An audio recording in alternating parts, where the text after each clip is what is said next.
Charell Star is a lifestyle expert covering what she calls the 3 F's: fashion, finding your way, and foster care. So when she asked us if we wanted to highlight some New Yorkers giving back, we were all in. Charell, on our show, we know you as an incredible fashion expert, but I know that your story goes way beyond that. Yes, I was in foster care when I was younger, and I do a lot of advocacy talking about foster care and really trying to change the foster care's just sort of community.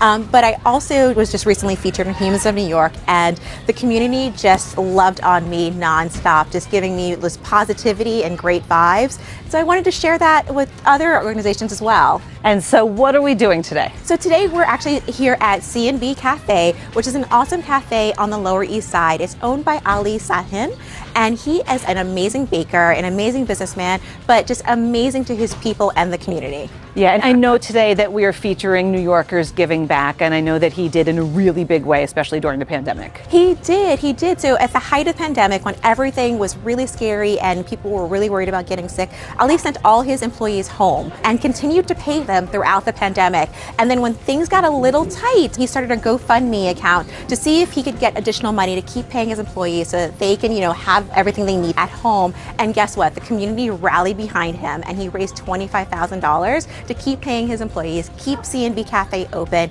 which is known as the heartbeat of the Lower East Side. I love that. What a great pick. Okay, well, you can't bring me to a bakery and not get baked goods. We definitely can't. So let's go inside and grab some stuff. Now we're talking. This is the most famous cookie in New York City. That is the most famous cookie in New York City? What's it called? The chocolate chip cookie. How am I supposed to decide? I don't know.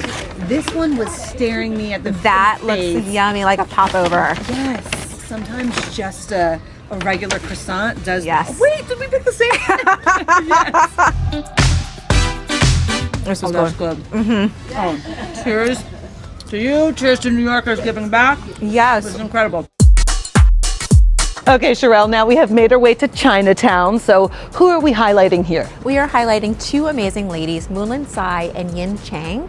They started Heart of Dinner in 2015 as a supper club, but pivoted during the pandemic. So their supper club was all about bringing people together to have culturally relevant conversations, but with the pandemic, they really wanted to make sure that the most vulnerable in their community didn't feel left out and knew that they were loved. So they actually started delivering meals to the elderly in Chinatown and around the city, and they delivered more than 100,000 meals since they started. Wow, 100,000 meals. 100,000 meals, and they've got all of the community really involved. So they've got volunteers who help pick up food, sort food, donate food, as well as drop it off. And they also do handwritten notes, again, so that the people who are receiving these meals know that they're people who care about them. Charell, thank you so much. I know you wanted to highlight New Yorkers doing good. You absolutely did. And right here, I'm looking at a New Yorker doing good, too. Oh, thank you for having me on.